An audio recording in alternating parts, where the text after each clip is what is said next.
Assalamualaikum warahmatullahi wabarakatuh. Halo, perkenalkan nama saya Muhammad Saufi. Saya mahasiswa dari Universitas Islam Negeri Sultan Haji Muhammad Idris. Prodi Pendidikan Agama Islam dengan NIM 25 11 10 11 12 22. Kali ini saya akan menjelaskan secara ringkas apa itu latar belakang pendidikan inquiry di Indonesia untuk anak berkebutuhan khusus. Dan tujuan video ini dibuat untuk memenuhi tugas mata kuliah pendidikan agama Islam anak berkebutuhan khusus. Mari kita lihat latar belakangnya. Dalam pasal 31 ayat 1 UUD 1945 ditegaskan bahwa setiap warga negara berhak memperoleh pendidikan, termasuk anak berkebutuhan khusus atau ABK. ABK adalah anak yang memiliki karakteristik unik baik dari sisi fisik, mental, intelektual, sosial maupun emosional seperti tunanetra, tunarungu, tunagradita, tunadaksa, autisme, ADHD, Down syndrome, sampai anak yang lambat belajar. Data BPS tahun 2017 menyebutkan jumlah ABK di Indonesia sekitar 1,6 juta jiwa. Namun, Kementerian Pendidikan dan Kebudayaan mencatat hampir 70% dari jumlah tersebut belum mendapatkan pendidikan yang layak. Angka ini menunjukkan adanya kesenjangan besar antara hak dan realitas di lapangan. Disinilah konsep pendidikan inklusi dan model pembelajaran yang tepat menjadi sangat penting. Salah satunya adalah model pembelajaran inquiry. Pendidikan inquiry adalah pendekatan pembelajaran yang menempatkan siswa sebagai subjek aktif dalam menemukan pengetahuan melalui proses bertanya, menyelidiki, mengumpulkan data, dan menarik kesimpulan sendiri. Bagi ABK, pendekatan ini sangat relevan karena memberi ruang bagi mereka untuk belajar sesuai kemampuan, ritme, dan gaya belajarnya masing-masing. Dengan tetap didampingi guru, selain aspek akademik, inquiry juga membantu perkembangan sosial emosional bagi anak ABK. Karena mendorong mereka untuk berpartisipasi aktif, bekerja sama, dan lebih percaya diri. Nah, masuk pada pembahasan selanjutnya.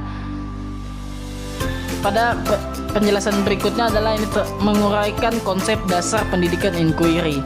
Pembelajaran inquiry didefinisikan sebagai model berbasis pertanyaan yang menekankan proses berpikir kritis dan analitis secara sistematis, logis, dan terarah, sehingga siswa dapat sampai pada kesimpulan dengan keyakinan sendiri.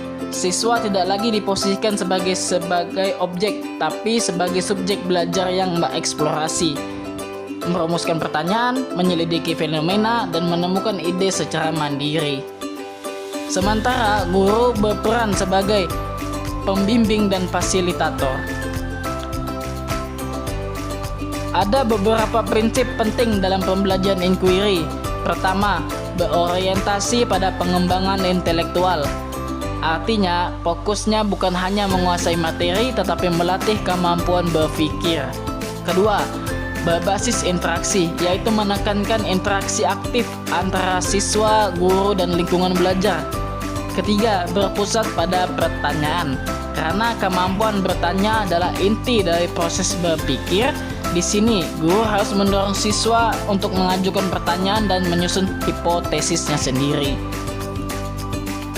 Jenis pembelajaran inquiry sendiri itu bisa dibagi menjadi dua. Pertama ada inquiry terbimbing, dan kedua ada inquiry terbuka. Pada inquiry terbimbing, guru menentukan topik, menyusun pertanyaan, dan menyiapkan prosedur. Sementara siswa mengikuti langkah-langkah dengan bimbingan intensif. Sedangkan pada inquiry terbuka, siswa lebih bebas merancang penyelidikannya sendiri dan guru hanya menjadi fasilitator. Untuk anak berkebutuhan khusus, makalah ini menegaskan bahwa model inquiry terbimbing lebih cocok karena ABK membutuhkan struktur dan pendampingan yang lebih kuat selama proses belajar. Selanjutnya dibahas bagaimana implementasi pembelajaran inquiry untuk ABK yang menuntut adaptasi khusus. Beberapa bentuk adaptasi diantaranya adalah penggunaan media konkret seperti batu, daun, atau benda-benda nyata lainnya yang menjembatani konsep abstrak yang lebih mudah dipahami. Guru juga memodifikasi materi dan soal, menyederhanakan bahasa, mengurangi jumlah soal, atau menurunkan tingkat kesulitannya sesuai kemampuan ABK. Selain itu, diperlukan bimbingan intensif bagi secara individual maupun kelompok kecil agar setiap tahap pembelajaran dapat diikuti dengan baik.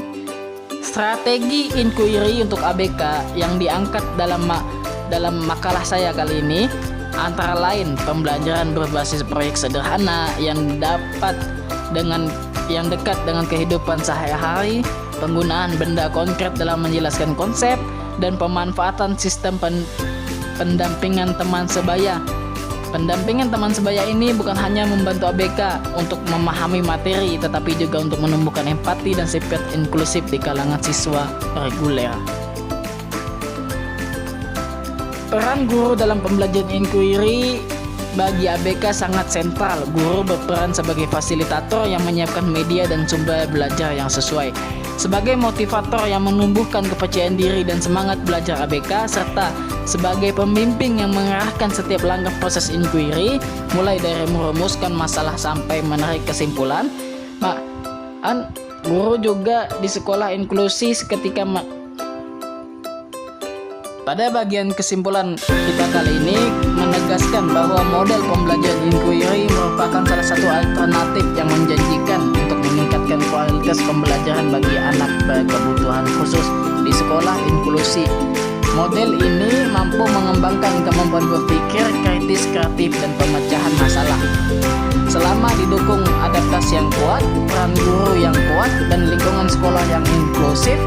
Namun keberhasilan pendidikan inquiry untuk ABK sangat bergantung pada komitmen semua pihak, seperti kepala sekolah, guru pembimbing khusus, teman sebaya, orang tua, dan tentu saja kebijakan pemerintah yang mendukung.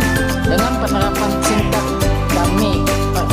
singkat kami kali ini tentang latar belakang pendidikan inquiry untuk anak berkebutuhan khusus di Indonesia, semoga bermanfaat dan dapat menjadi bahan refleksi bersama dan mewujudkan pendidikan inklusif yang benar-benar ramah bagi semua anak.